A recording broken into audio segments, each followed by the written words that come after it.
Hola! I don't know when you're tuning in, or if you're tuning in, you may already be there right now. But tonight, for our live stream, Vlogmas 4, we're with Justin Thornton, and he is going to play the trumpet for the end of the world, and then we are going to talk current events, common things, Star Wars. I don't know. Aliens and Bigfoot is where this channel always ends up. Either way, welcome to Vlogmas 4. And as soon as I get this camera set up here on my phone, we're going to go live with Justin Thornton and his amazing sounds on the trumpet. Da-da-da-da-da. Oh, I gotta rotate the camera thingy around. Good idea. There he is. There you go. This is gonna be great. Real quick. I hope I didn't mess anything up there. And go.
Thank you very much.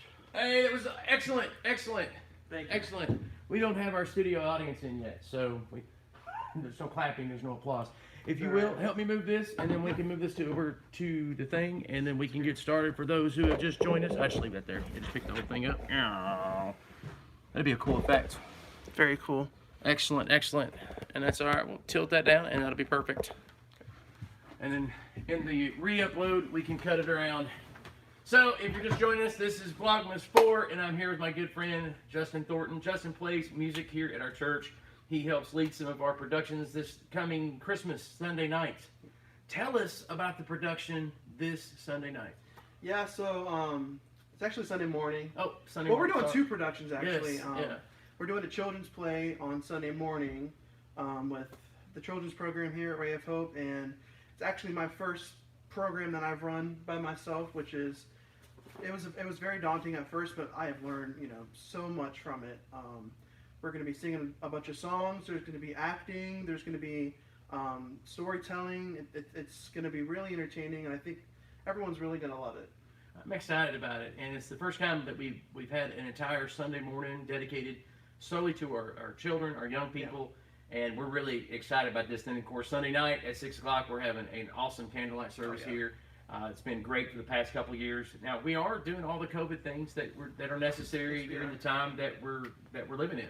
We're being safe, social distancing, and all that kind of stuff. And so nevertheless, we're really excited to celebrate the birth of Christ during this season. We're not ashamed of the gospel of Jesus Christ. And this is the beginning of the Advent season. We're excited about all of those things related to Christmas.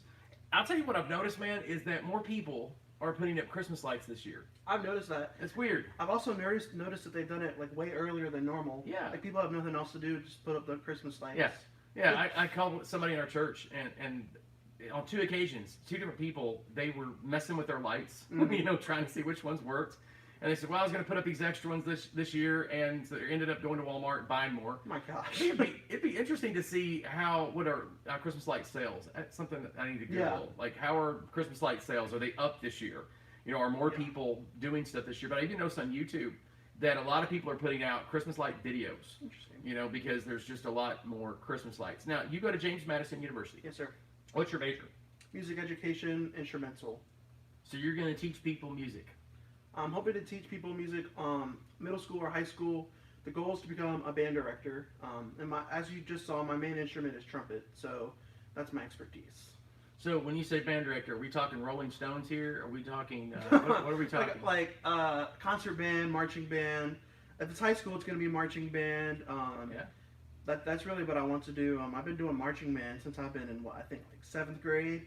So that's always been a dream of mine to be the lead of the marching band. I wouldn't necessarily be the person if they're conducting them, but I would be kind of the head of everything, it's really fun. So if you don't know this, James Madison University is an amazing university. They're known for music. Go Dudes. Justin last year invited me to this amazing concert, and it was just like all brass, if I'm not mistaken, and it was just amazing.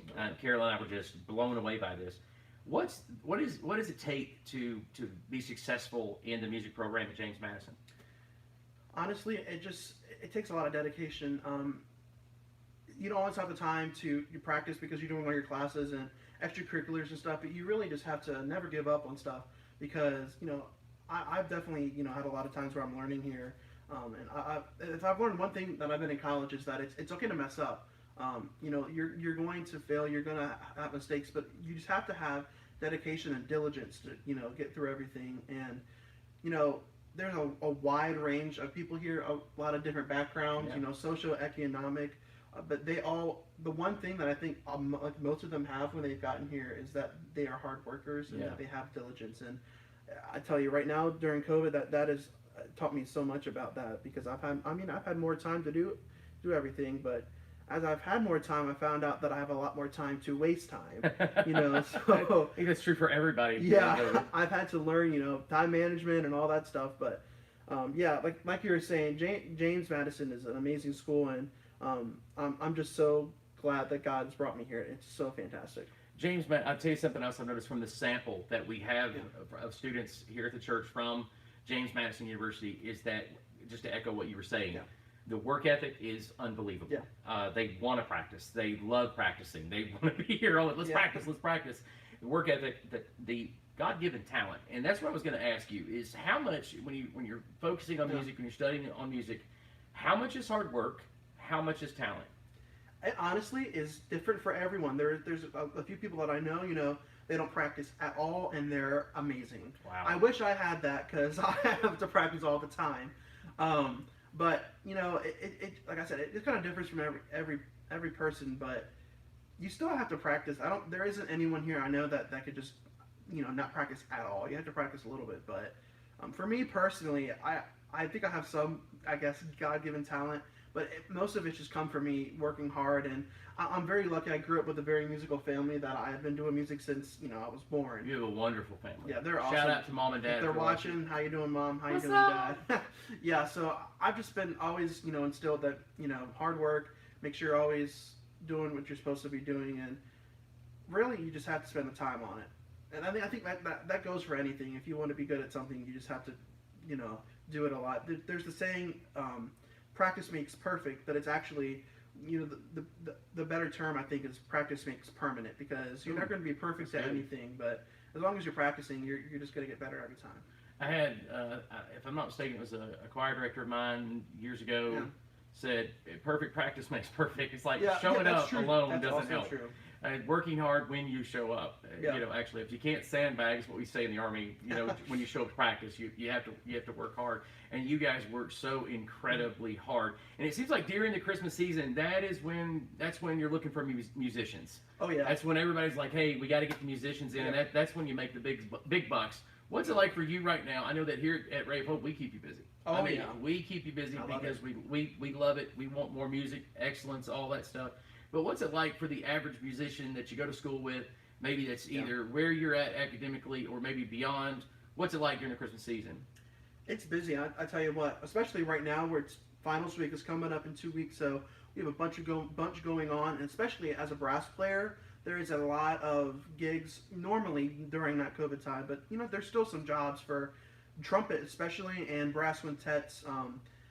I've had a lot of people talk to me about gigs they have coming up, or my trumpet professor will let us know during this time when there's gigs coming up, and they pay pretty well too. It's really busy during the times of Christmas and Easter, which I never thought about this way, but during those times are kind of the 2 times where it's around finals week. So this is definitely the busiest time of the year for us.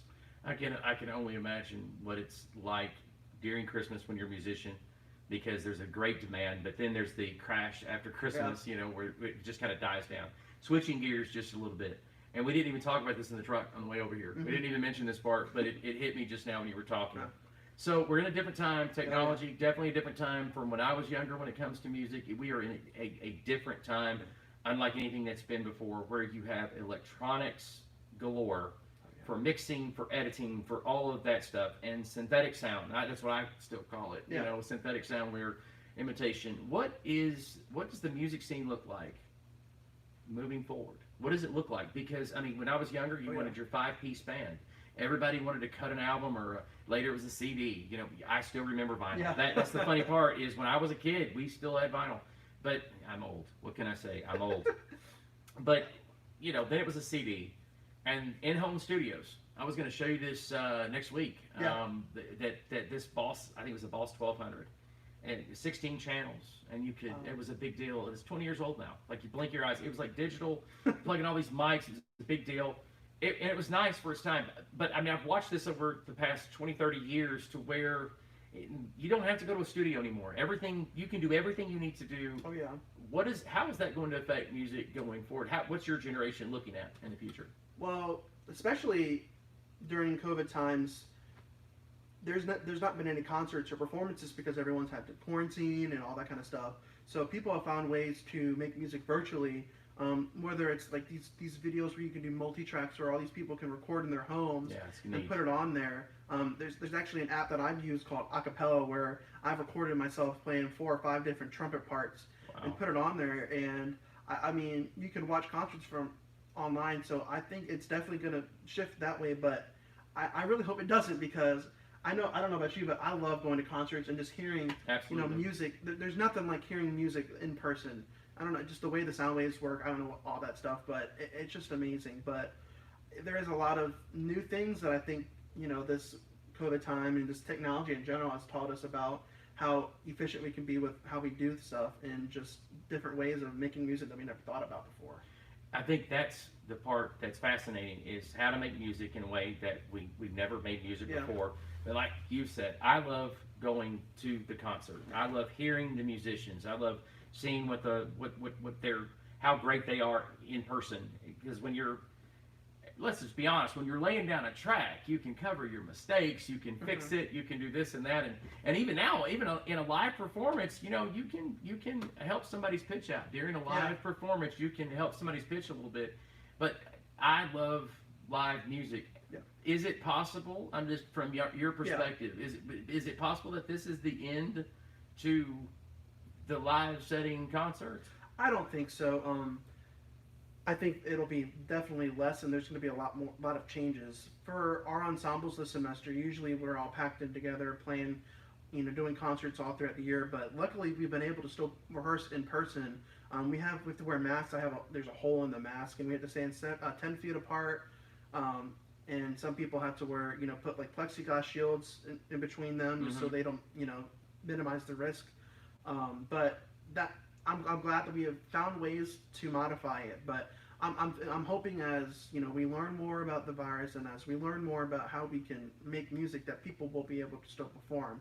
And something that the group you were talking about, actually, that you went to the concert, is the Jamie Brass Band. That's it. Which is a fantastic group, and we have been rehearsing outside on the top of a parking deck, like the 5th floor of a parking deck. That's cool. And it's really cool. And we actually had a concert. It was a virtual concert, and we all just performed. And I think, you know, there's gonna be a lot more outdoor concerts, you know, in the future, which kind of stinks, because if you're listening to like a symphony orchestra or something and you're outside, there's no reverb. You know, for me, what I love is just like the echo of the sound. It's like, oh my gosh, that's awesome. It's really cool when you're inside.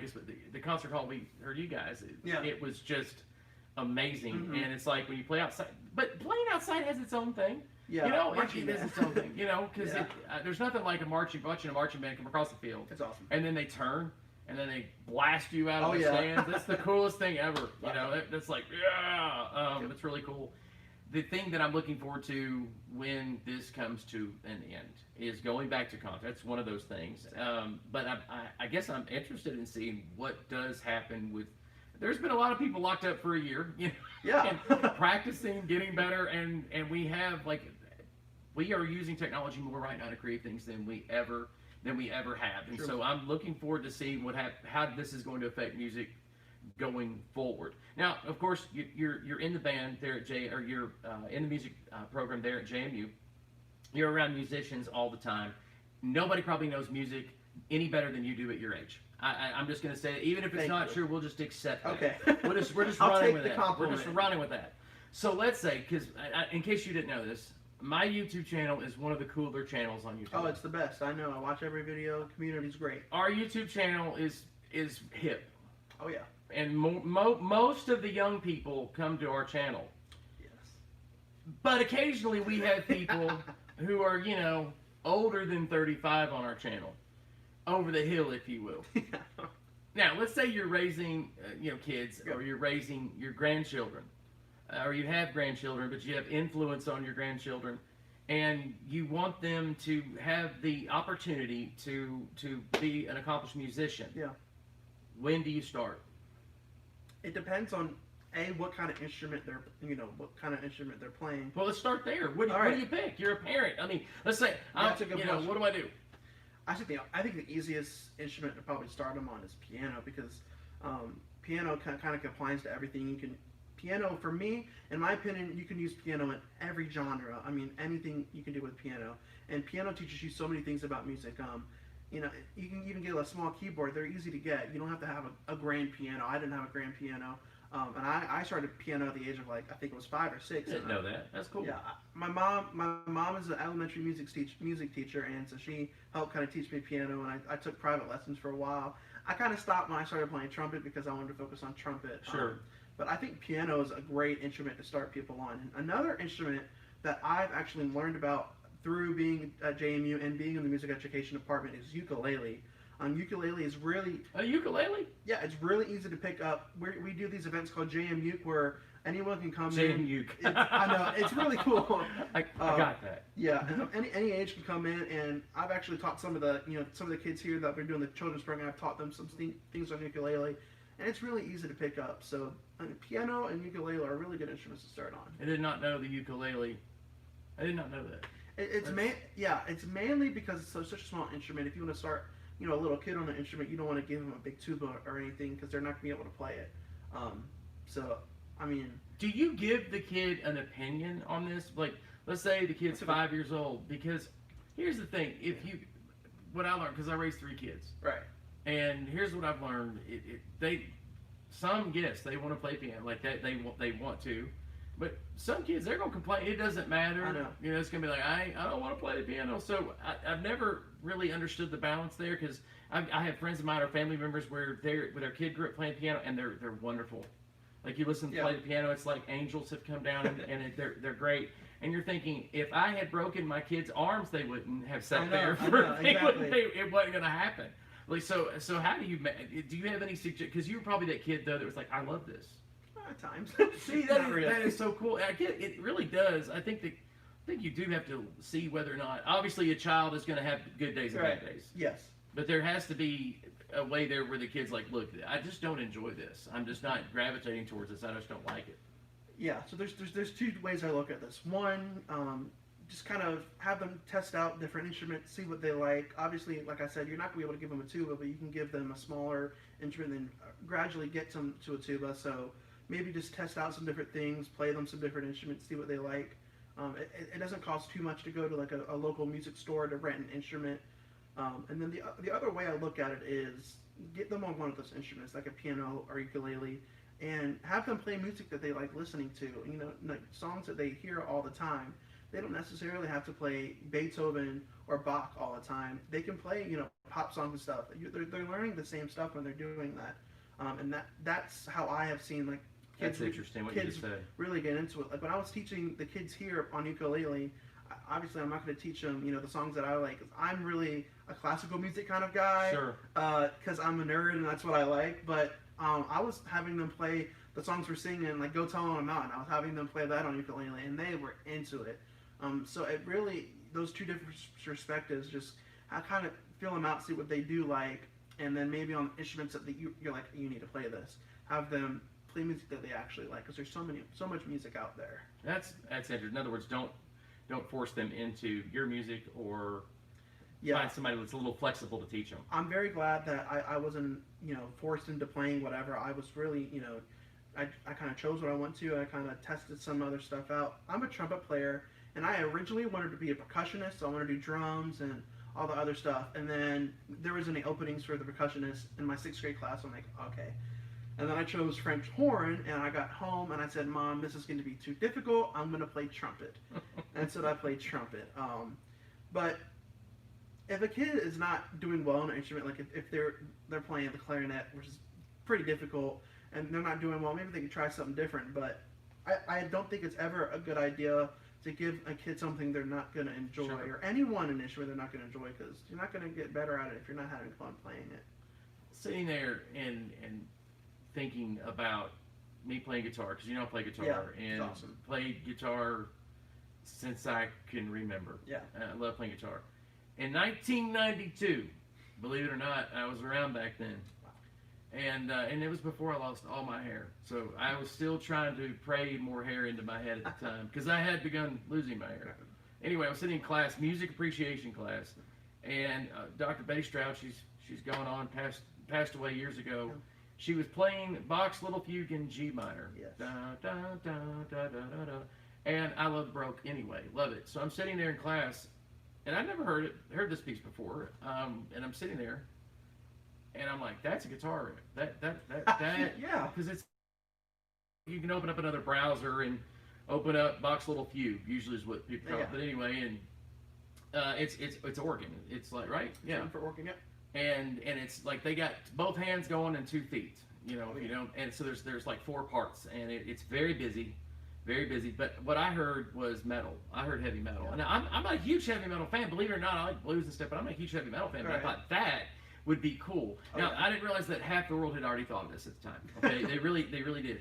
And even back in the 70s, people were doing this, but nobody was doing it right then. Now, it took me months just to figure out a few measures, okay? And then, of course, I abandoned it because I was stupid, but, I laid it down.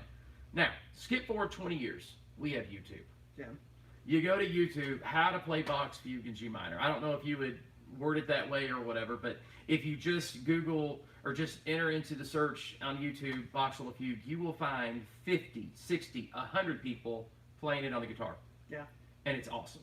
Oh, yeah. So, I asked you about the technology earlier, about how technology affects, but now how does it affect learning music? Because I'll be honest with you, to me, and I've told people that have asked me about music, I'm like, everything you want to play is on YouTube.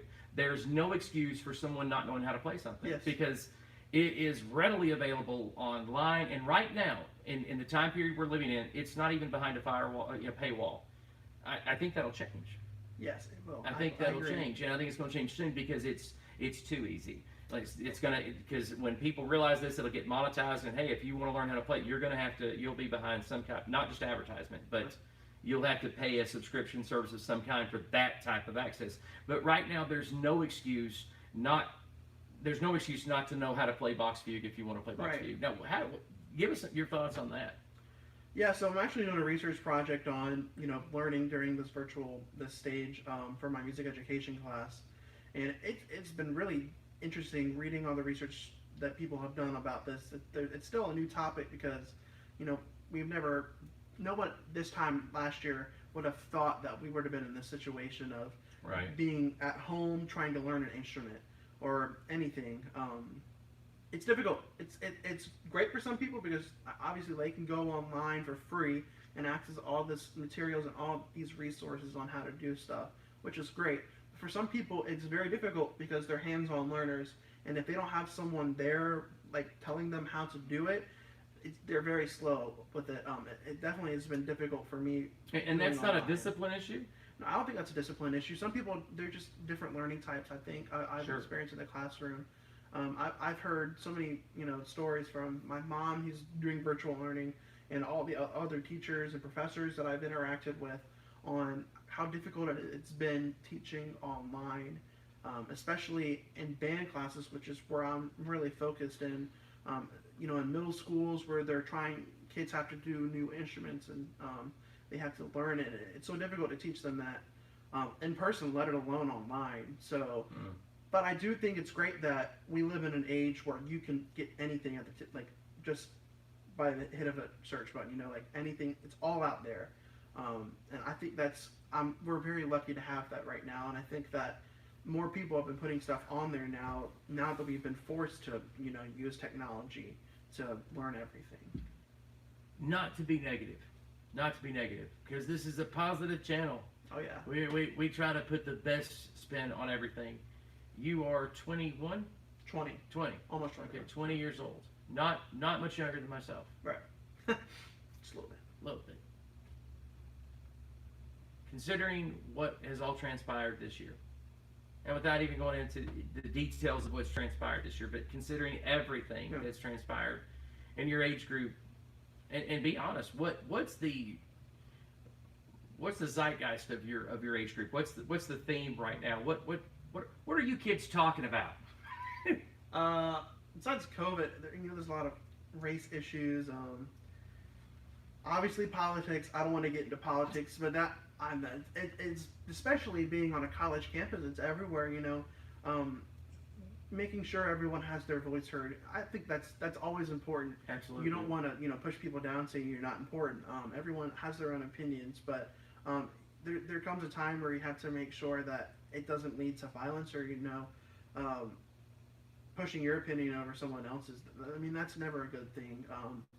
But it's just been interesting that I feel like everyone's been at home and they've used social media as a way to not push their opinions, but share everything. And it's been interesting coming back to college and seeing people, because people are so different when they're online versus when you actually see them in person. I don't know. It's just been really interesting. And I could go on and talk about social media. It's a great thing. You can see all your friends, all people you haven't seen in years, what they're up to. But it's a double-edged sword. You can put stuff on there that you would never say to someone's face, but you can just type it and be like, there it is. So, but there's just 2020 is crazy. 2020 is crazy. There's just been so much going on. Would you say that your peers are optimistic or pessimistic about the future? I try to surround myself with people that are optimistic, but I would say smart guy. I would say it's the majority narcissistic. Wait, what is the word? Yes. No, yes. Well, yes. They're pessimistic yes. Because they're narcissistic. I'm sorry. I don't know. I don't mean to put words in your mouth, but they're just. I think there's too much negativity going on, just around the world generally, and especially in my age group. Just. I don't know. I think that we should be as optimistic because we're the people that's going to be carrying into the future. So if we're not thinking positively and thinking, the glass is half full, not glass is half empty, we're just going to, go backwards. And we really need to accelerate. We can't use 2020 as a year that we lost information. We need to gain information and get better because of it. That's the only way that we're going to become smart. It's the only way we're going to get faster, better, stronger, everything. I'll tell you, what I've always found is that if people can find music in common, it does so much to get a group of people together. If they can get one thing in common, then it opens up the doors to at least listen to each other. Obviously, we're not going to agree with everybody. It's not going to happen. Never. It's never going to happen. There's people that are going to believe differently spiritually than you do, right. And everything else. When we have historically lived in a country where we have those freedoms to express those things, right. But if you can get a conversation going, at least you can, I don't know, go see a concert together. Exactly. You go see. At least you can. Well, I won't say hang out because sometimes you can't hang out, but at least you can exist in peace together. Yeah, definitely. And sometimes music is very beneficial to that, because if we can agree that Beethoven was amazing, you may not like him better than everybody else, but he was amazing. If you can agree that Bach was pretty cool, then we can. and there's somebody watching going, I don't like Beethoven. Sorry, There's somebody watching. I'm not the. You get my point. I'm just saying that they were geniuses. I'm not necessarily saying that you like them. I'm a Bach guy. His music's busy, and it's just, to me, it scratches my brain. Yep. You know, I can't explain. It's like, yeah, and then you get a headache. Then you have to stop because, especially when you play it. you know what? I can't because, like I said, my little experimentation out of rock and roll and into that, I was like, why is he doing that? And then you understand why you wanted to play it, but you're like, wow, that's intense. He's totally amazing. This is what I want to do. I'm going to actually move the camera back. It's going to take us a minute. You're going to get some shaky cam. Justin's going to play another song. Stick around. You want to hear that. This is Justin Thornton. He goes to James Madison University. He's been amazing. I want to thank you for being on Vlogmas 4. Be sure, guys, that you guys hit that like button because that's important. Make sure you hit the subscribe button for more Vlogmas action. Isn't that annoying? Don't you hate it when YouTubers, like, they're begging you all the time, send me money, click the like button, click the subscribe, turn around, do the hokey pokey, and all this kind of stuff. Anyway, y'all know what to do.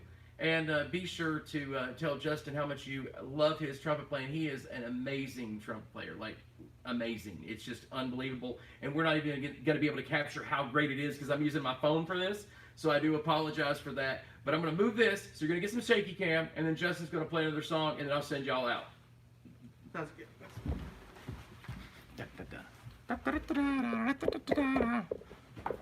Hey, that wasn't too bad, shaky cam. That was not too bad. Then I'll move around there and move the camera, and we're good.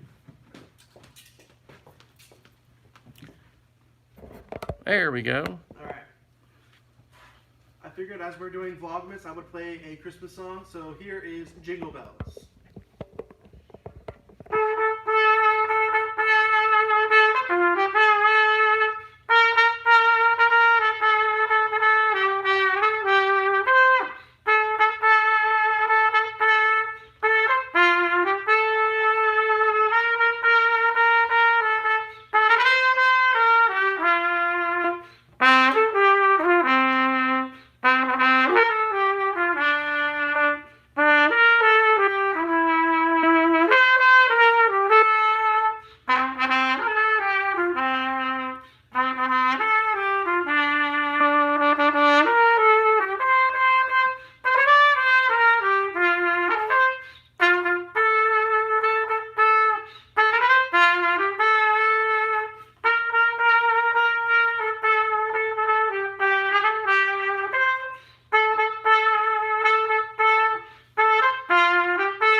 Excellent, excellent, excellent.